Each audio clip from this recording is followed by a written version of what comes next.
ओम शांति। आज 4 दिसंबर 1991 बाप दादा के अव्यक्त रूप के चले हुए मधुर महावाक्य, उन पर हम मनन और चिंतन करेंगे। आज की मुरली का विषय है सफल तपस्वी अर्थात प्यूरिटी की पर्सनालिटी और रॉयल्टी वाले। आज चारों ओर के तपस्वी बच्चों की याद बाप दादा के पास पहुंच रही है। कोई साकार में सम्मुख याद का रिटर्न मिलन मना रहे हैं। कोई बच्चे आकारी रूप में याद और मिलन का अनुभव कर रहे हैं। बाप दादा दोनों ही रूप के बच्चों को देख रहे हैं। आज अमृत वेले बाप दादा बच्चों की तपस्या का प्रत्यक्ष स्वरूप देख रहे थे। हर एक बच्चा अपने पुरुषार्थ प्रमाण तपस्या कर रहे हैं। लक्ष्य भी है और उमंग भी है। तपस्वी सभी हैं, क्योंकि ब्राह्मण जीवन की विशेषता ही तपस्या है। तपस्या अर्थात एक के लगन में मगन रहना। ये तपस्या की समझो डेफिनेशन हो गई, एक के लगन में मगन रहना। सफल तपस्वी बहुत थोड़े हैं, पुरुषार्थी तपस्वी बहुत है। सफल तपस्वी की निशानी उनके सूरत और सीरत में प्योरिटी की पर्सनालिटी और प्योरिटी की रॉयल्टी सदा स्पष्ट अनुभव होगी। तपस्या का अर्थ ही है मन वचन कर्म और संबंध संपर्क में अपवित्रता का अंश मात्र भी विनाश होना, नाम निशान समाप्त होना। इसको भाई साहब एक्सप्लेन करेंगे। जो बाबा ने कहा 2 प्रकार के तपस्वी और सफल तपस्वी और पुरुषार्थी तपस्वी, बाबा ने बताया है। ऐसा है कि बाबा कह रहे हैं कि ब्राह्मणों का लक्ष्य है तपस्या करके। तपस्या किस लिए करते हैं? लगन की अगन में मगन रहकर अपने विकर्मों को, जो अगन निकलती है ना, लगन की अगन, उससे विकर्म विनाश होते हैं, क्योंकि अग्नि ही विकर्मों को भस्म करती है। तो वो लोग तो, सन्यासी लोग तो दूसरी अग्नि जला के बैठ जाते हैं ना, पंच अग्नि तपस्या कहते हैं। 4 तरफ आग जला लेते हैं, ऊपर सूर्य। लेकिन भगवान कहता है कि ये लगन की अगन है, यानी और एक भगवान को याद करना, बाबा ने बताया, एक को याद करना। उस याद की लगन जैसे होती है ना, वो अग्नि जैसा काम करती है, उससे होते हैं विकर्म विनाश। अर्थात इम्प्योरिटी का अंश भी ना रहे, सपने संकल्प में भी इम्प्योरिटी ना रहे। तो बाबा कहते हैं सारे ही इस लक्ष्य पे चल रहे हैं, लेकिन बहुत सारे हैं जो पुरुषार्थी हैं और बहुत थोड़े हैं जो सफल तपस्वी हैं, जो सचमुच इन अंश और वंश को समाप्त कर रहे हैं। आपको पता है कि बाबा ने कहा हुआ है कि रावण को सिर्फ मारते नहीं, उसको जलाते भी हैं। अगर आपने मार भी दिया, उसकी बॉडी पड़ी है, तो फिर भी संभावना है कि उसकी बॉडी में फिर से प्राण आ जाए। इसलिए इसको जला के भस्मीभूत करना। इसीलिए भस्म को हमारे यहाँ गिना जाता है कि भस्म लोग मलते हैं अपने शरीर पर। भाव उसका कि यह भस्म में कुछ उगता नहीं है। किसी बीज को आप भून लोगे, वो उग नहीं सकता। फिर जब अपवित्रता समाप्त हो जाती है तो इस समाप्ति को ही संपन्न स्थिति कहा जाता है। सफल तपस्वी अर्थात सदा स्वतः पवित्रता की पर्सनालिटी और रॉयल्टी हर बोल और कर्म से, दृष्टि और वृत्ति से अनुभव हो। यानी आप देखिए कि बाबा कहता है कि इतनी पवित्रता आ जाए कि बोल में, कर्म में, हाव भाव में, आपके चलन में, चेहरे में, कि अपवित्रता का संकल्प भी ना आए। कई बार कई लोग डबल बात करते हैं, साधारण में भी डबल करते हैं, इंटेंशन कुछ और होती है, बोलते कुछ और ढंग से है। तो बाबा कहते हैं ये भी अपवित्रता है। तो बिल्कुल 100% जैसे देवता होता है, ट्रांसपेरेंट, अंदर बाहर एक, वो स्टेज होनी चाहिए। तो बाबा कहते हैं हाँ, प्योरिटी सिर्फ ब्रह्मचर्य नहीं, संपूर्ण पवित्रता अर्थात संकल्प में भी कोई भी विकार टच ना हो। जैसे ब्राह्मण जीवन में शारीरिक आकर्षण व शारीरिक टचिंग अपवित्रता मानते हो, ऐसे मन बुद्धि में किसी विकार के संकल्प मात्र की आकर्षण व टचिंग, इसको भी अपवित्रता कहा जाएगा। मतलब बहुत गहरी चीज़ होगी ना। कोई भी विकार का अंश वो मन में ना आए, तब उसको कहेंगे। जैसे दुनिया के अंदर भी वैष्णव लोग होते हैं ना, उसको कोई टच ना कर दे, वो भी उन्होंने रखा है, छूत छात जिसको कहा जाता था कि ये मेरे को टच ना करे। तो बाबा कहते उसका स्थूल रूप है। ब्राह्मण परिवार में भी ये है कि किसी प्रकार का वाइब्रेशन खराब आना, बुरी नीयत से देखना, बुरी नज़र से देखना, किसी चीज़ में स्वार्थ रखना, छुपा हुआ अभिमान रखना, ये सारी अपवित्रता है। क्योंकि सफल तपस्वी अर्थात संपूर्ण वैष्णव, संपूर्ण है ना शब्द। बाबा कहते हैं संपन्नता आएगी, मतलब सारे गुण हैं, सर्व गुण है, लेकिन उसमें संपन्नता चाहिए। यानी ख्वाबो ख्याल में भी कोई ऐसी चीज़ ना हो जो कि हमारे लिए स्वीकार्य ना हो।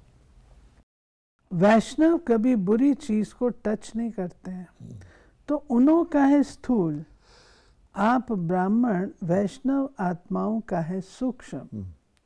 बुराई को टच न करना यही तपस्या है। धारण करना अर्थात ग्रहण करना, ये तो बहुत मोटी बात है, लेकिन संकल्प में भी टच नहीं करना, इसको कहा जाता है सच्चे वैष्णव। सिर्फ याद के समय याद में रहना, इसको तपस्या नहीं कहा जाता। तपस्या अर्थात प्योरिटी की पर्सनालिटी और रॉयल्टी का स्वयं भी अनुभव करना और औरों को भी अनुभव कराना। सफल तपस्वी का अर्थ ही है विशेष महान आत्मा बनना। यानी 24 घंटे हर कर्म में, बोल में, संकल्प में, उसमें प्योर रहना। याद में नहीं सिर्फ कि याद ही तपस्या है। तो लोग समझते ना, याद गहरी याद हो जाए हैं तो तपस्या हो जाती है, योगी तपस्वी कह देते हैं। नहीं, कर्म योगी तपस्वी। विशेष आत्माओं व महान आत्माओं को देश की व विश्व की पर्सनालिटीज कहते हैं। पवित्रता की पर्सनालिटी अर्थात हर कर्म में महानता और विशेषता। पर्सनालिटी अर्थात सदा स्वयं की और औरों की सेवा में सदा बिजी रहना, अर्थात अपनी एनर्जी, समय, संकल्प वेस्ट नहीं गंवाना। सफल करना, इसको कहेंगे पर्सनालिटी वाले। पर्सनालिटी वाले कभी भी छोटी छोटी बातों में अपने मन बुद्धि को बिजी नहीं रखते हैं। तो अपवित्रता की बातें आप श्रेष्ठ आत्माओं के आगे छोटी हैं या बड़ी हैं। इसलिए तपस्वी अर्थात ऐसी बातों को सुनते हुए नहीं सुने, देखते हुए नहीं देखें, ऐसा अभ्यास किया है यानी ऐसी चीज़ होती है जिस चीज़ से हमें कोई लेना देना नहीं, जिससे सरोकार नहीं, वैसे भी हम उसको देखते हुए नहीं देखते। हम किसी मार्केट में जा रहे हैं, वहाँ सिगरेट बिक रही है, तो हम क्योंकि सिगरेट से हमारा कोई संबंध नहीं, हम देखते नहीं। आगे जाओ कोई और नॉन वेजिटेरियन चीज़ पड़ी है, अंडे पड़े हैं, तो हमारा उससे कोई मतलब नहीं है। इसलिए भगवान कहता है जैसे स्थूल में आप देखते हुए भी आपके लिए वो चीज़ जैसे है ही नहीं। अच्छा, कहीं गंदगी आ गई तो आप जल्दी जल्दी गुजर जाते हैं, भाई गुजरना पड़ रहा है, तो आप वो डिसलाइक करते हैं ना। तो बाबा कहते हैं इनसे तो घृणा आनी चाहिए, और देखते हुए भी आपको जैसे सरोकार नहीं है। बाबा कहते हैं लेकिन अगर इसका ऑपोजिट है, जा रहे हैं, देखते हुए कोई चीज़ आकर्षित कर लेती है, चाहे वो वस्तु है, चाहे वो व्यक्ति है, चाहे कोई चित्र ही बना हुआ है, तो फिर अंश है ना। बाबा पूछते हैं ऐसी तपस्या की है या यही सोच तो चाहते तो नहीं है लेकिन दिखाई दे देता है, सुनाई दे देता है। जैसे कोई चीज़ से आपका कनेक्शन ही नहीं, उन चीज़ों को देखते हुए नहीं देखते हो ना। जैसे रास्ते पर जाते हो, कहीं कुछ दिखाई देता है परंतु आपके मतलब की कोई बात नहीं है, तो देखते हुए नहीं देखेंगे ना, साइट सीन समझकर पार कर लेंगे ना। ऐसे जो बातें सुनते हो, देखते हो, आपके काम की नहीं है, तो सुनते हुए नहीं सुनो, देखते हुए ना देखो। इसमें रमेश भाई जी मातेश्वरी जी के बारे में सुनाते थे। हाँ, कि मातेश्वरी जी को बॉम्बे में कार में ले जा रहे थे, और मेरीन ड्राइव जो समुंदर के किनारे सड़क है, उसमें एक बहुत बड़ा पुल है जो इस साइड से उस साइड ले जाता है, पूरी डबल सड़क के ऊपर है वो। और उस पर किसी कैमरा कंपनी का बोर्ड लगा हुआ था, मोटा बोर्ड था जैसे कोडक। अच्छा, तो वहाँ से गुज़रे तो रमेश जी ने पूछा, मम्मा आपने वो बोर्ड देखा? वो बोर्ड ऐसा था कि कोई व्यक्ति उसको देखे बगैर रह ही नहीं सकता था। तो मातेश्वरी जी ने यही कहा कि मैं इस दुनिया की किसी चीज़ में देखते हुए भी नहीं देखती हूँ। उनको पता ही नहीं उसमें क्या लिखा हुआ था। बाबा कहते हैं जैसे रास्ते पर जाते हो कहीं कुछ दिखाई देता है, हाँ, साइट सीन समझ पार कर लेंगे ना। ऐसे जो बातें सुनते हो, देखते हो, आपके काम की नहीं है, तो सुनते हुए नहीं सुनो, देखते हुए ना देखो। अगर मन बुद्धि में धारण किया कि ये ऐसे है, ये वैसे है, इसको कहा जाएगा व्यर्थ बुराई को टच किया, अर्थात सच्चा वैष्णवपन संपूर्ण रूप से नहीं है। प्योरिटी के पर्सनालिटी में परसेंटेज कम, अर्थात तपस्या की परसेंटेज कम। अगर आप तो समझा तपस्या क्या है? अगर आज आप भी मातेश्वरी जी का आज भी कोई फ़ोटो देखेंगे तो आप देखेंगे उनकी आँखें ऊपर को, जैसे कोई ऊपर का ध्यान कर रहा हो व्यक्ति, तो उसकी आइज़ हो जाती है ना, वैसी है। अर्थात उनकी लगन वहाँ लगी रहती थी, इसलिए जो पास होता था उसको देखते हुए भी नहीं देखते थे। तो ये तपस्वी की और स्पिरिचुअल पर्सनैलिटी की सचमुच की मूर्त है। इसी विधि से अपने आप को चेक करो। तपस्या वर्ष में तपस्या का प्रत्यक्ष स्वरूप प्योरिटी की पर्सनालिटी अनुभव करते हो। पर्सनालिटी कभी छिप नहीं सकती, प्रत्यक्ष दिखाई जरूर देती है। जैसे साकार ब्रह्मा बाप को देखा, प्योरिटी के पर्सनालिटी कितनी स्पष्ट अनुभव करते थे। ये तपस्या के अनुभव की निशानी अब आप द्वारा औरों को अनुभव हो। सूरत और सीरत दोनों द्वारा अनुभव करा सकते हो। अभी भी कई लोग अनुभव करते भी हैं, लेकिन इस अनुभव को और स्वयं द्वारा औरों में फैलाओ। अभी तो बहुत से लोग अनुभव करते हैं। कहीं भी ब्रह्मा कुमारी जाएं, मान लो एयरपोर्ट पे जाती हैं या ट्रेन में चढ़ती हैं या किसी उपवन में जाती हैं, तो उनकी पर्सनैलिटी अलग था लगती है। लोग चलते चलते रुक जाते हैं और उनके चेहरे की तरफ देखते हैं, जैसे मंदिर में मूर्तियों को देखते हैं, और अंदर खुशी महसूस करते हैं कि देखो इन्होंने अपना जीवन कितना श्रेष्ठ बनाया। बाबा कहते हैं इस वाइब्रेशन को और फैलाओ। सभी मिलन मनाने आए हैं ना, तो बाप दादा भी मिलन मनाने के लिए आप जैसे व्यक्त शरीर में आते हैं। समान बनना पड़ता है ना। आप साकार में हो तो बाप को भी साकार तन का आधार लेना पड़ता है। वैसे आपको व्यक्त से अव्यक्त बनना है या अव्यक्त को व्यक्त बनाना है? बाबा कहते हैं होना क्या चाहिए। हाँ, कायदा क्या कहता है? अव्यक्त बनना है ना। फिर अव्यक्त को व्यक्त में क्यों लाते हो?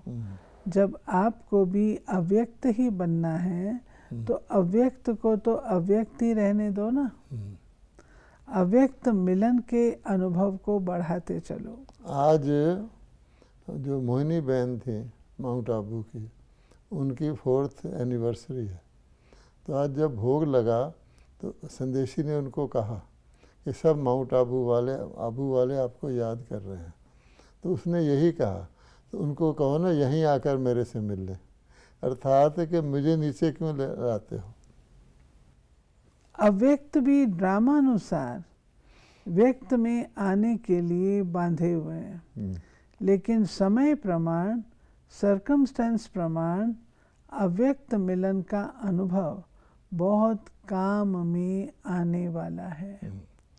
इसलिए इस अनुभव को इतना स्पष्ट और सहज करते जाओ जो समय पर वो अव्यक्त मिलन साकार समान ही अनुभव हो। ये बाबा ने तपस्या में काम दिया है, क्योंकि आगे आने वाले समय में अव्यक्त मिलन भी ऐसा लगे जैसे हम सामने बातचीत कर रहे हैं।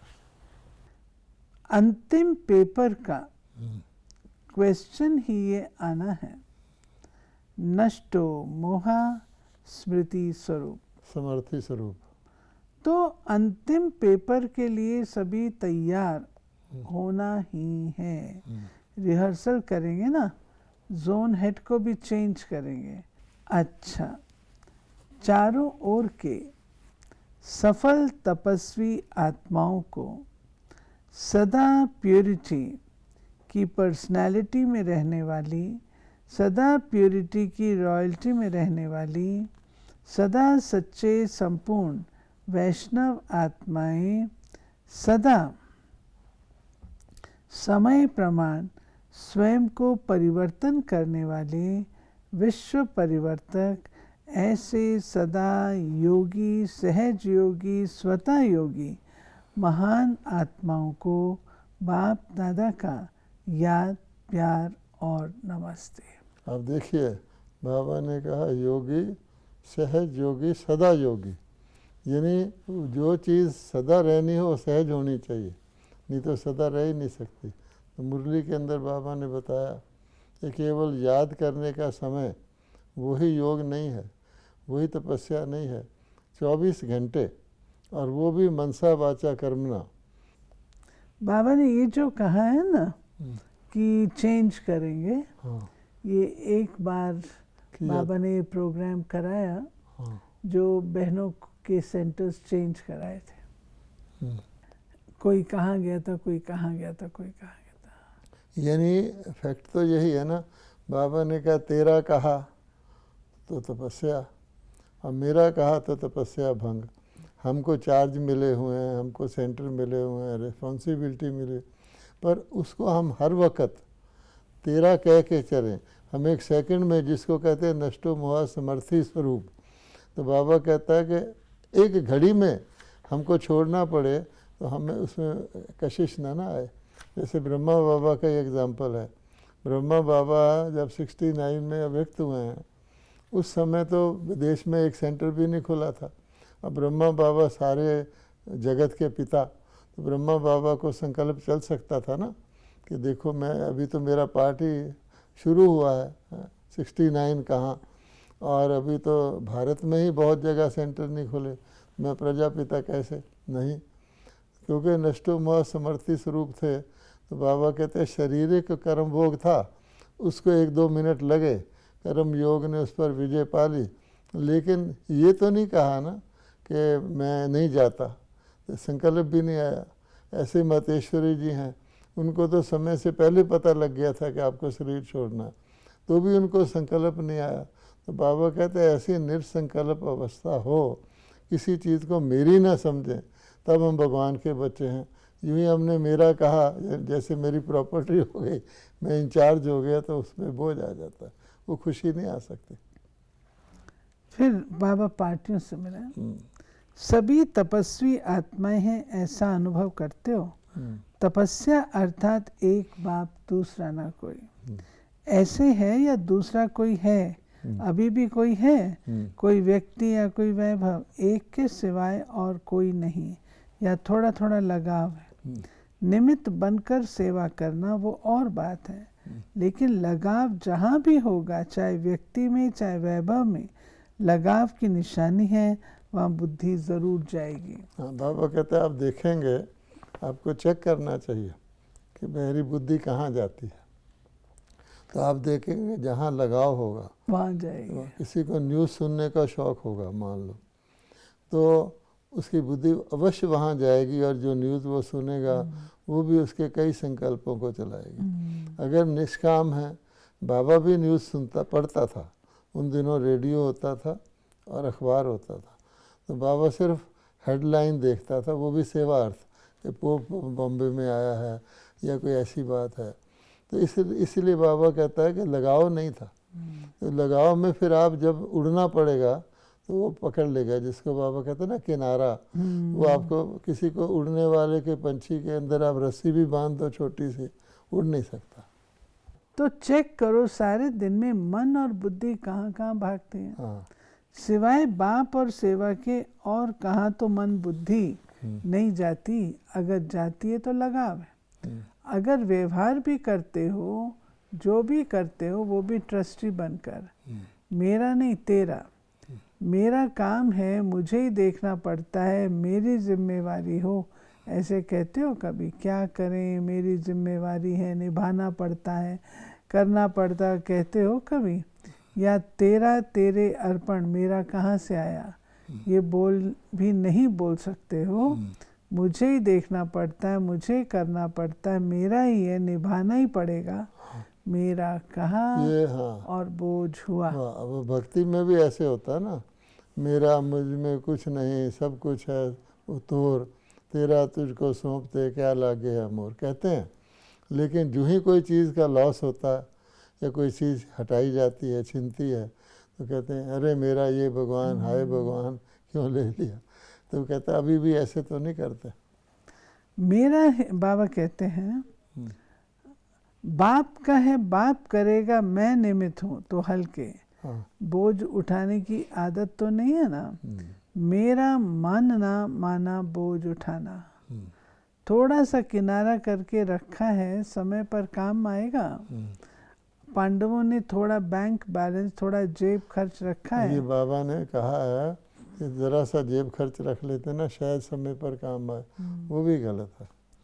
ज़रा भी मेरापन नहीं, मेरा माना मैला, जहाँ मेरापन होगा ना, वहाँ विकारों का मैलापन ज़रूर होगा। यानी आप, ये बड़ी डीप बात है।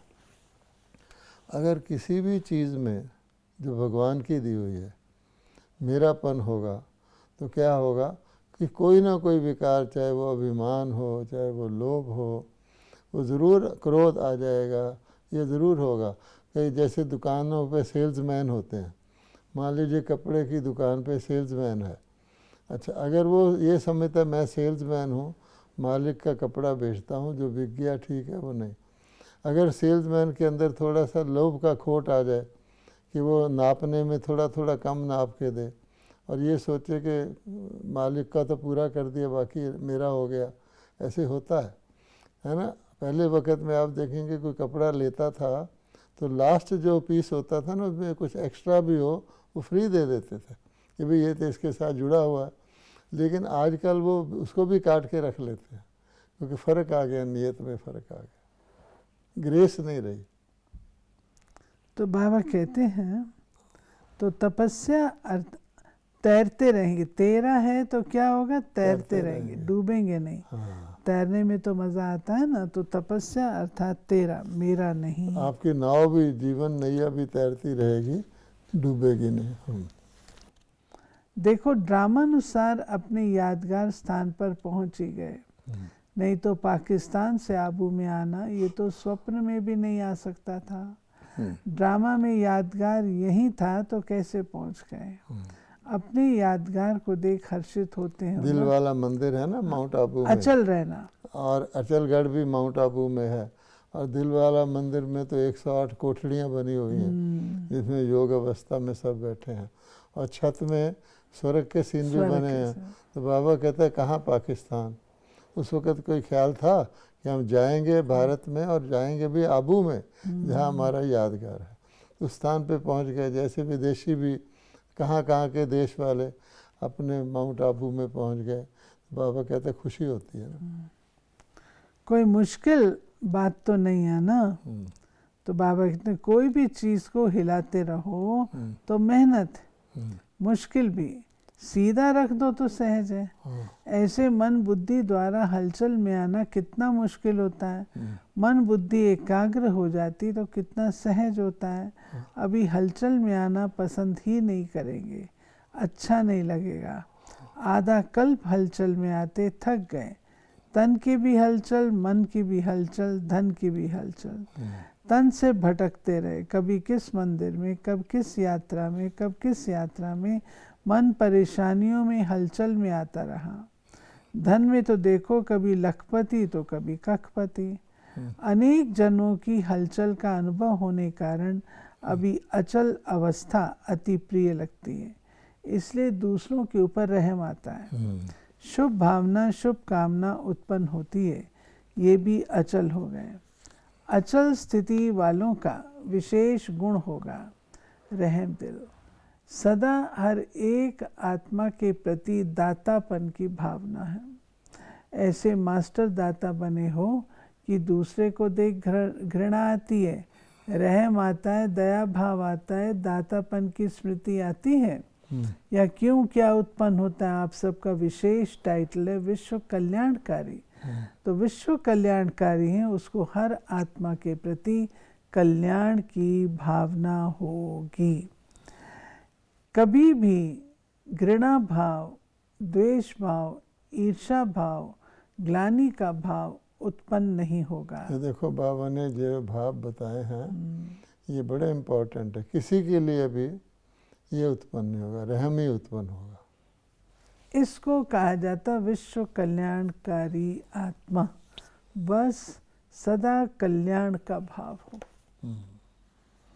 सो ये थी बाबा की आज की मुरली, जिसमें बाबा ने हमें प्योरिटी की पर्सनालिटी और साथ साथ जो बाबा ने कहा कि बच्चे आपको व्यक्त से अव्यक्त, बाबा को धरती पर बुलाने के बजाय स्वयं व्यक्त से अव्यक्त बन करके अव्यक्त वतन में मिलन मनाने का अभ्यास करो, क्योंकि यही अंत में भी काम में आएगा। बहुत काम में आएगा।